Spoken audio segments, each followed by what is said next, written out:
En el año 2010, y esta es una anécdota para entrarle a lo de hoy, en el 2010 el FIDWOR declaró el año como el Año Mundial de la Lectura y ahí fue cuando establecieron el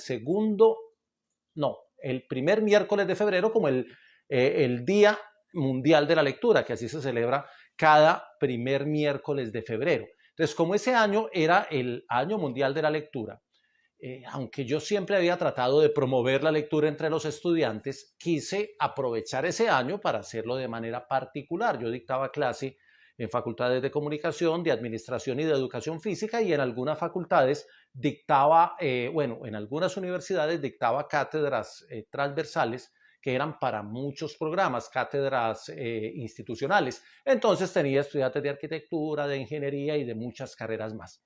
Entonces, ese semestre en particular, el primer semestre del 2010, llegué el primer día de clase a todos los cursos y pregunté, ¿quién de ustedes está leyendo un libro y lo tiene ahí? Y de pronto aparecía cualquier estudiante que levantaba el libro en la mano y yo, ¿qué están leyendo? Y motivaba un poquito como el tema de qué estaban leyendo por gusto. Siempre hubo estudiantes que levantaban el libro. A mitad de semestre hice la misma pregunta y a final de semestre volví a hacer la misma pregunta. Resulta que de todos los grupos que tenía en esa época, que eran varios, solamente un estudiante de educación física las 3 veces levantó un libro diferente. Estaba leyendo a Dostoyevsky al principio del semestre, estaba leyendo a Hemingway a mitad de semestre y a Camilo José Cela a final de semestre.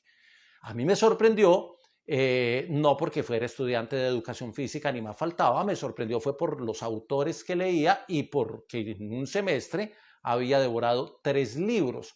Entonces, como la pregunta la hice el último día de clase, entonces lo llamé y delante de todos los estudiantes dije, pues hombre, tú eres el único estudiante en todas las universidades donde doy clase que ha leído o que ha mostrado 3 libros en el semestre, entonces olvídate de todas las notas que tengas conmigo. Le estaba dictando sociología del deporte en el Politécnico, Jaime Sasa Cadavid, a ese estudiante. Le dije, olvídate de todas las notas y te voy a poner un 5 en definitiva y quedas eximido del examen final, solo por leer. No tiene nada que ver con el curso, pero hay que promover la lectura y esto me parece maravilloso. Como fue el único que lo hizo, pues le puse el 5. Al semestre siguiente volví a dictar sociología del deporte y el primer día de clase todos los estudiantes, más de la mitad, con un librito en el escritorio. Entonces ese semestre no lo pregunté.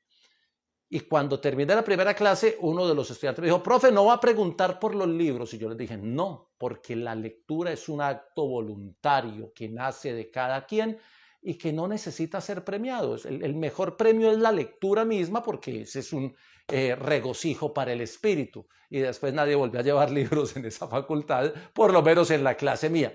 Cuento la anécdota porque hoy pregunté en las historias de Instagram quién había leído un libro de los 24 que he trabajado en el martes del libro y apenas hubo una respuesta. Debería darle un premio, pero no, porque no hay que premiar a quien lee, hay que invitar a todos a que lean, porque la lectura es tal vez el mejor pasatiempo que nos puede servir para muchas cosas y es lo que estamos tratando de hacer con Martes del Libro. Se me fue larga la anécdota, le iba a contar más cortica.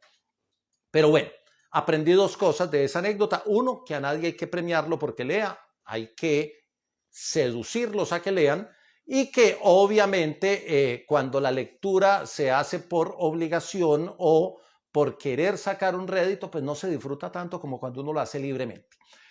La intención con el martes del libro era no repetir autor por lo menos este año. Hoy es el capítulo 25. Hace 8 días repetí a Piedad Bonet, que ya la habíamos leído por allá en el capítulo 2. Y hoy voy a repetir a Manuel Vicent, pero hoy sí tengo un motivo grande para repetir a Vicent. Ya habíamos hecho martes del libro con él sobre Son de Mar, que es una novela muy de sabor marino, de barcos, de todo esto. Pero a Vicent lo estoy trabajando para la transmisión de la Vuelta a España, que empieza el 26 de agosto. Entonces, como ya estoy adelantando la preparación de las transmisiones, yo siempre, los que han estado en varias martes del libro saben que cuando llegan las carreras, yo siempre escojo 1, 2 o 3 autores de ese país que me muestren un poquito desde la perspectiva literaria o la cultura o la geografía o la distribución de las ciudades. y estaba buscándome un libro que me hablara de Madrid, porque obviamente la vuelta termina en Madrid. Y cuando empecé a buscarlos hace unos días, me encontré a Manuel Vicent con un libro que se escenifica en Madrid. Y ese es el libro que vamos a trabajar hoy y esa es la razón por la que voy a repetir autor en esta ocasión. Hoy es el capítulo 25. Digamos que España es un país con una historia muy particular. Tuvo una dictadura en la mitad de su historia que llegó por allá en el 35 y se quedó hasta el 75. Se quedó demasiado tiempo el dictador, el general Franco, y eso le ha dado una particularidad a ese país desde lo ideológico, desde lo político. Entre otras cosas, no había traído ningún libro que tuviera cierta relación directa con la política de algún país y el de hoy la trae. Muy bien, el libro de hoy tiene una imagen muy particular en la portada, ahí lo ven, es una niña columpiándose, es una niña en un columpio, que va y vuelve, que va y vuelve, que ahorita hablo del simbolismo en Manuel Vicent y de lo que podría, desde mi interpretación, significar la niña en el columpio. La novela se llama... bueno, no les voy a hablar de Manuel Vicent porque ya hice un capítulo hablando de Manuel Vicent y de Son de Mar, entonces no me voy a gastar unos minutos en el autor, sino que me voy a gastar unos minutos sobre todo en el estilo de este libro y en algunos puntos que tocan a Madrid, que era como el objetivo con el que lo leía. Además es un libro cortico que se deja leer rápido también, el libro de una sentada. La novela se llama, bueno, novela no, enseguida vemos lo del género que es bien particular. Se llama El Jardín de Villa Valeria. Cuando yo lo vi, me fijé en el subtítulo, el que tiene abajo, y dice Crónica de una generación que cambiaría la vida política y cultural de España. Entonces dije, bueno, ¿esto es una novela o es una crónica? Y luego, cuando empiezo a leerla, le encuentro unos apuntes autobiográficos porque está narrada en primera persona y la primera persona es un escritor y ese escritor es Manuel Vicent. Es como si Manuel Vicent, el escritor, estuviera contando la historia o parte de su historia de vida desde que llegó a Madrid en 1960 hasta pasados los años 80. Y realmente es un relato autobiográfico. Entonces dice uno, bueno, es autobiografía, es novela ficcionada, es una narración en primera persona con algunas ficciones, pero es que tiene poema, pero es que tiene crónica, pero es que tiene detalles y descripciones de tipo periodístico, entonces, pero también tiene opinión y tiene conceptos políticos. Entonces tiene como artículos de opinión dentro de la historia y queda uno ahí como tambaleando para tratar de identificar el género. Lo segundo es que la novela ocurre alrededor de una gran mansión destruida, derruida por dentro, que tiene unos jardines todavía hermosos, pero también un poquito descuidados, en los que empiezan a llegar frecuentemente los fines de semana artistas, intelectuales, profesores, profesionales de Madrid en el año 68, cuando está en crisis la dictadura del general Franco, y de alguna manera estos jóvenes que llegan o con sus novias o con sus esposas o con sus esposas y con sus pequeños hijos son la nueva generación de españoles que va a cambiar la vida política y cultural de España en los años siguientes. La mayoría son con ideas progresistas y recordemos que después de la dictadura que terminó en el 75 con la muerte de Franco viene un periodo donde el rey Felipe de Borbón trata de intervenir en el orden administrativo del país tratando de buscar una salida hacia la democracia y después de muchas contingencias políticas aparece el Partido Socialista ganando las elecciones en el 82, que ya son como las segundas o las terceras elecciones democráticas, y se monta al poder el Partido Socialista, del cual eran parte muchos de los personajes que aparecen en esta historia del Jardín de Villa Valeria. Entonces, en mayo de 1968, los veteranos o los que han leído lo de la generación del 68, los que leyeron todo ese movimiento del hipismo en Estados Unidos y demás, saben que el 68 es un año importante en la historia del mundo por el cambio de mentalidad, por la llegada del hombre a la luna, por todo lo que pasó en esos 60 finales y que el 68 es determinante, no porque yo haya nacido ahí en ese año, sino porque ese año fue fundamental en la historia de la humanidad y sobre todo en la historia del pensamiento y de la mirada de los jóvenes de la época en todo el mundo. Entonces ya la novela tiene como ese tinte y ese matiz, y es en mayo del 68 cuando empiezan a reunirse esos jóvenes en el jardín de Villa Valeria. Villa Valeria está en las afueras de Madrid, en la serranía de Guadarrama o Guadarrama, que es uno de los cerros tutelares que tiene la ciudad de Madrid, al norte y al este, creo, que entre otras cosas, las últimas etapas de la Vuelta a España pasan por la serranía de Guadarrama. Entonces, por eso también las referencias geográficas ahí van a ser muy importantes. Entonces, está en las afueras de Madrid, no se llama Villa Valeria, sino que la villa que realmente existe tiene otro nombre, pero digamos que Vicente la ficciona en esta historia y ahí empieza uno, pues, ¿por qué él ficciona? ¿Por qué le cambia el nombre y demás? Y empiezan una cantidad de preguntas. Entonces se reúnen los fines de semana estos jóvenes a discutir, a debatir, a hacer propuestas, conversatorios, comidas, a hacer el almuerzo colectivo, y en esos almuerzos colectivos empiezan a aparecer los personajes que van a ser determinantes más adelante, y ahí se empieza a hablar de la descomposición de la dictadura del general Franco, que estaba ya en sus años finales. Entonces ahí de alguna manera se empieza a construir una España distinta desde el pensamiento de los jóvenes. Recordemos que el general Francisco Franco Bahamonti fue dictador en España, se montó como militar, dio el golpe de Estado en 1936 y le dio el golpe de Estado a la Segunda República y luego estuvo como dictador hasta 1975 cuando muere en Madrid. Ahí es donde viene la intervención del rey y luego la apertura a la democracia y a las elecciones y el triunfo en el 82 del Partido Socialista. Entonces el relato de este jardín de Villa Valeria arranca en el 68 cuando se están reuniendo y conversando y luego viven esa transformación del país con la parte activa de ellos en Madrid en algunas asuntos que tienen que ver con la cultura y la política.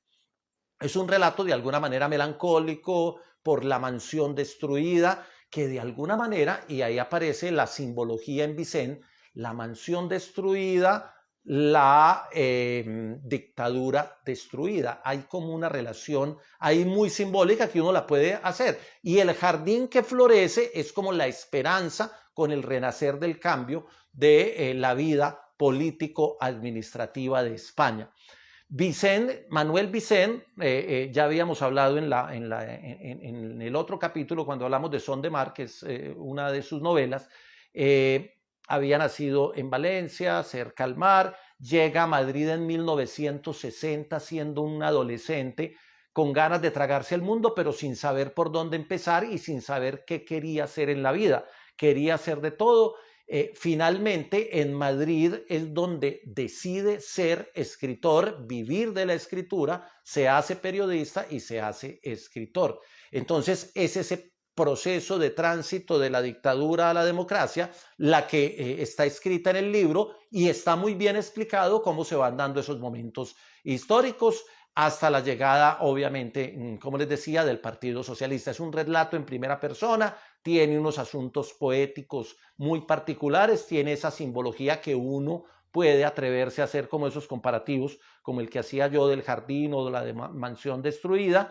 Y hay una hibridación de géneros que es muy particular, porque es autobiografía, es novela, pero también es crónica, pero tiene algunos espacios largos incluso de opinión política, tiene prosa, tiene verso y tiene una combinación de trabajo periodístico con trabajo de escritor de ficción. Entonces uno se queda ahí como a medio camino en querer saber realmente dónde ubicar este tipo de relato, pero finalmente no hay que ubicarlo y simplemente hay que disfrutarlo.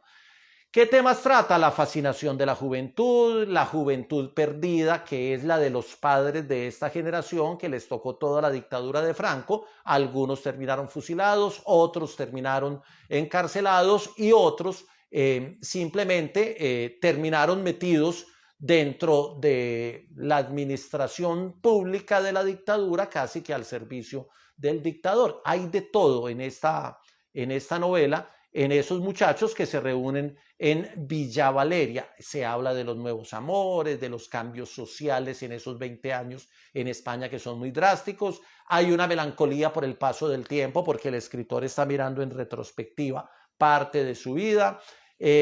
Habla de política y sobre todo de la conformación de un partido socialista que se hizo en la clandestinidad para luego poder salir a la palestra cuando falleció el dictador.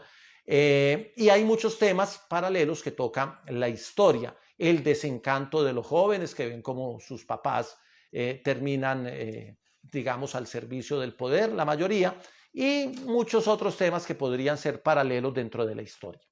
¿Cuál es la historia relatada? La novela, la historia, no he podido decir la novela, la historia, el libro, el relato del Jardín de Villa Valeria comienza, no es una historia lineal porque comienza en 1975 y 300 páginas después vuelve a ese momento de 1975. Es un domingo de primavera en Madrid en el año 77 y Adolfo Suárez legaliza el Partido Comunista Español.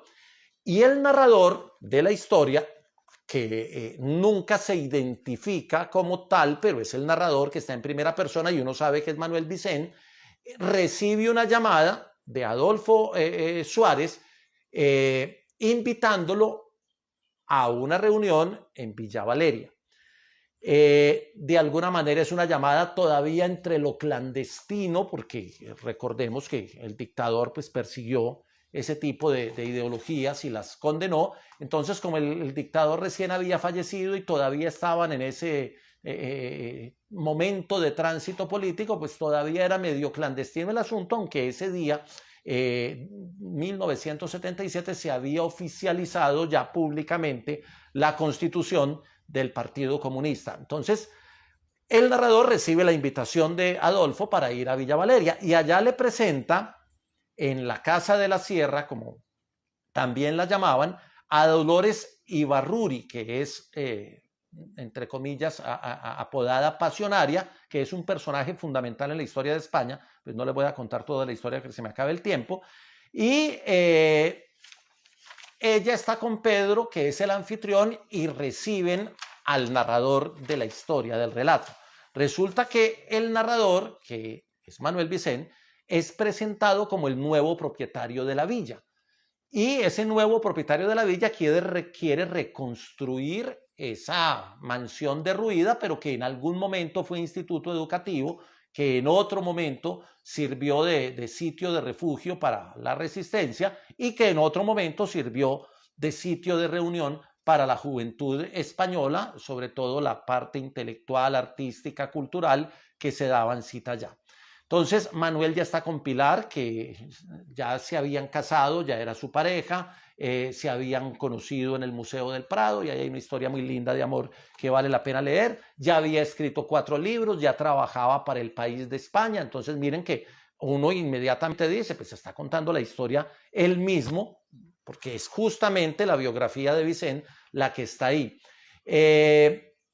Ya a Vicent le habían encargado en El País de España, que es el diario más importante de este país, cubrir la primera legislatura del Congreso de la Transición. Entonces ya empieza el diálogo entre él, Pasionaria, Pedro y los demás asistentes a esa cita ese domingo sobre lo que él está cubriendo, lo que él está viviendo ya como periodista y lo que eso significa para España. Por eso les digo que no habíamos trabajado ningún libro que tuviera relación directa con la política. Y ahí empieza la historia y entonces el narrador empieza a rememorar y a recordar los encuentros de Villa Valeria con muchos personajes que pasaron por allí.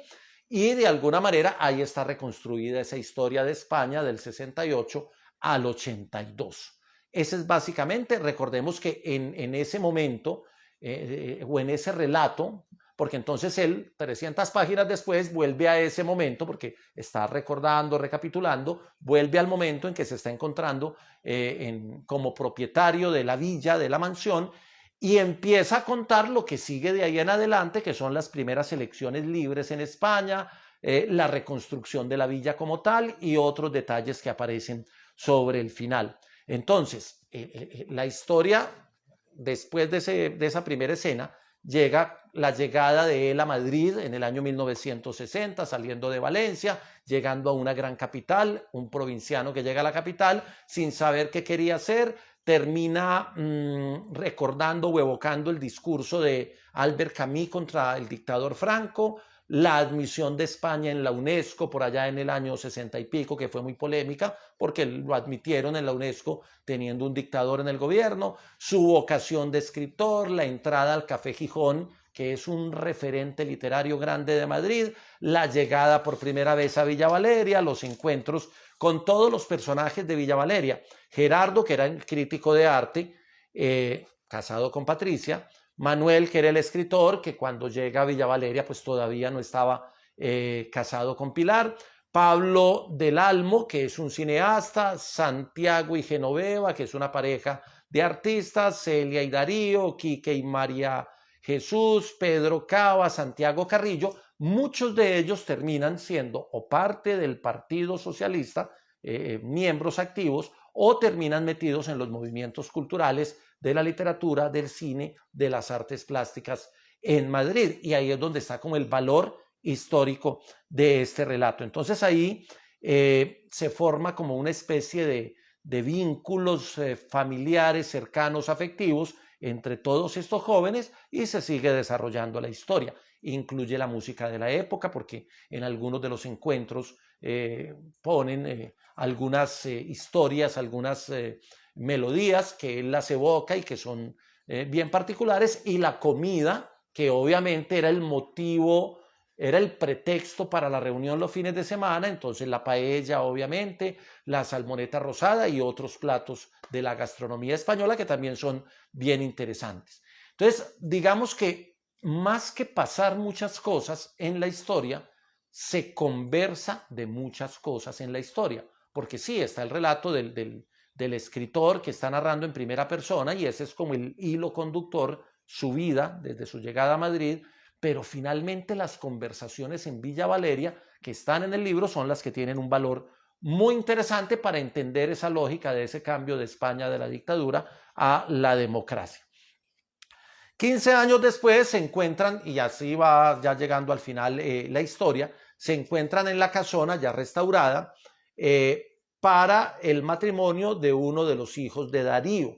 Darío es un tipo fundamental en el tema político y que quería que su hijo fuera ingeniero, pero el hijo se vuelve mago y decide casarse ahí en Villa Valeria y hace algunos actos de magia en medio del matrimonio. En fin, es una historia ahí medio cómica sobre el final. Hay una niña que se amaca y es bien particular. Cuando él está contando los encuentros en Villa Valeria, hay una niña que se amaca en un columpio. Entonces está en un columpio, va y viene, y a él le llama mucho la atención tanto el columpio como la niña que está ahí. Y cuando vuelven 15 años después al matrimonio del hijo de Darío, vuelve y aparece una niña en el columpio que va y vuelve y hay una descripción muy bonita del movimiento del columpio, del cabello de la niña y de ese momento del vaivén de ir y volver. Ahí también hay un tema de simbolismo que uno podría como lector interpretarlo, yo lo hice así, es como la institucionalidad de España, ese vaivén, esa inestabilidad que se vive cuando se está en el columpio, y de ahí se puede sacar como esa asociación. No les voy a contar cómo termina la historia. Repito, se queda uno con la sensación de que está leyendo una autobiografía, por momentos una novela, por otros momentos una gran crónica, por otros momentos un reportaje y finalmente uno no sabe qué lee, pero lo disfruta. Bueno, aquí hay varias citas que me gusta leer a veces al final. Con dinamita se pueden abrir muchas voluntades. Es una de las frases al principio cuando están hablando obviamente de la violencia y toda esta cosa. Al salir a la calle tuvo por primera vez la sensación de que el mundo era demasiado ancho, demasiado excitante. Esa es otra de uno de los chicos que acaba de salir de pagar su canazo de cuenta de la dictadura y entonces lo está poniendo ahí en escena. Y hay una cita más, es que tengo varias aquí, pero quiero cerrar con una, ay, no la voy a encontrar, pues se me pasó. Bueno, se me pasaron varias. ¿Quién es esa niña del columpio? Me volvió a preguntar la dama Aurora. Creo que se llama Lucía, tiene 8 o 9 años. Yo la recordaba de aquella tarde de mayo en que Pasionaria subió a Villa Valeria, momentos antes del almuerzo en la misma mesa, donde estaban todos los ingredientes de la paella, los aperitivos y las botellas. Su madre le cambió los pañales. La niña mostró su carne sonrosada a pleno sol, mientras olían violentamente las jaras en el campo de tenis abandonado. Ahora la niebla se había hecho muy densa, la mansión había sido iluminada, bailaban los invitados en el jardín y aquella niña, casi invisible dentro de la bruma, seguía balanceándose en el columpio, vestida de novia, ajena a la música. Así termina la historia. Entonces yo insisto en que esa imagen de la niña, que es repetitiva en varios momentos de la historia, puede ser un simbolismo para tratar de decir que la política es cambiante, como decimos aquí, o que la institucionalidad española es un vaivén constante. Esto es lo que tenía para decir del Jardín de Villa Valeria. Me fui más larguito y me fui de media hora. A todos los que se conectaron, muchas gracias.